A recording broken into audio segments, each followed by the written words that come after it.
السلام علیکم ورحمۃ اللہ وبرکاتہ۔ آج کے اس سبق نمبر 5 میں سورۃ النصر کا لفظی ترجمہ اور تفسیر پڑھیں گے۔ سب سے پہلے سورۃ النصر کا تعارف۔ اس سورۃ مبارکہ کا نام سورۃ النصر ہے۔ اس کا دوسرا نام سورۃ التودیع بھی ہے، جس کا معنی رخصت کرنے والی ہے، یعنی اس سورت میں حضور صلی اللہ علیہ وآلہ وسلم کے دنیا سے رخصت ہونے کا اشارہ پایا جاتا ہے۔ یہ سورت مدنی زندگی میں نازل ہوئی، بلکہ مکمل صورت نازل ہونے والی یہ آخری صورت ہے۔ اس کے بعد کوئی پوری کی پوری صورت نازل نہیں ہوئی، البتہ چند آیات ضرور اس صورت کے بعد بھی نازل ہوئی ہیں۔ اس صورت کی 3 آیات، 19 الفاظ اور 79 حروف ہیں۔ اعوذ باللہ من الشیطان الرجیم، بسم اللہ الرحمن الرحیم۔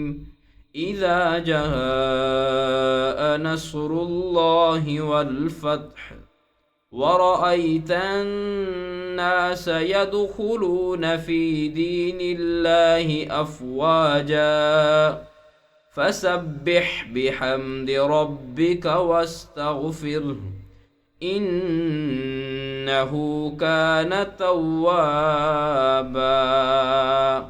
اذا جاء نصر اللہ والفتح، اذا جاء جب آ جائے، نصر اللہ اللہ کی مدد، والفتح اور فتح۔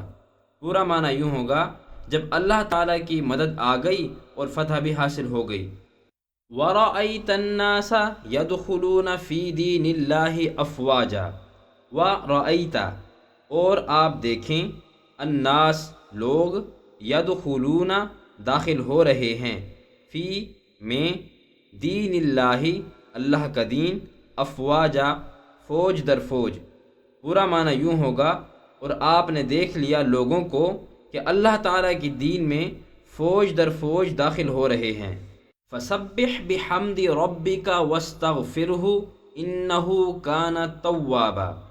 فسبح پس پاکی بیان کریں، بحمدی تعریف کے ساتھ، ربی کا اپنے رب کی، واستغفرہ اور بخشش طلب کیجئے اس سے، انہ کان توابا، انہ بے شک، کانا وہ ہے، توابا بڑا توبہ قبول کرنے والا۔